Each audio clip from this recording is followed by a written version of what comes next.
Chaque année, les catastrophes liées au climat déplacent plus de personnes que des personnes déplacées par des guerres ou par des violences. Le nombre de ces personnes se compte déjà en dizaines de millions. Le HCR estime que d'ici la fin du siècle, 200 millions de personnes seront concernées. Mais pour commencer, qui sont les réfugiés climatiques? Quels sont les phénomènes à l'origine de cette réalité? Comment pouvons-nous agir? On vous explique.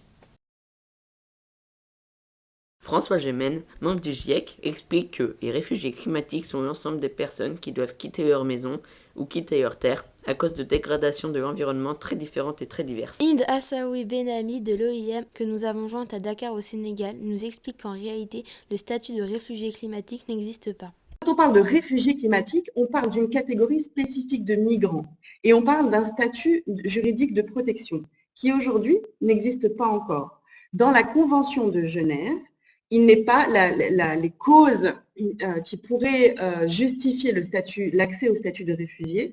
Le changement climatique n'est pas dedans. Donc aujourd'hui, le statut de réfugié climatique n'existe pas juridiquement. Et il faut ajouter que comme les personnes contraintes de quitter leur terre ne franchissent très souvent pas de frontières, il serait préférable d'utiliser le terme de migrants environnementaux ou déplacés environnementaux.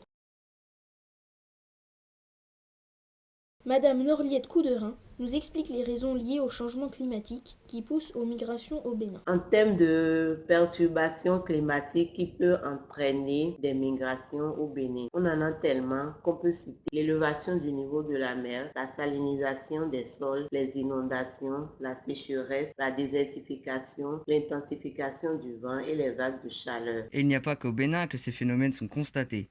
De nombreux territoires sont concernés et nous en sommes tous responsables. Nos émissions de gaz à effet de serre, rejetées par les transports, l'agriculture, la déforestation, les industries, etc., augmentent la température à la surface de la Terre et des océans, provoquant une augmentation du niveau des océans. Cela oblige des populations à quitter leur terre pour diverses raisons. La submersion des petites îles vulnérables à cause des problèmes de croissance des coraux liés à l'acidification des océans engendrés par l'augmentation de la température des océans.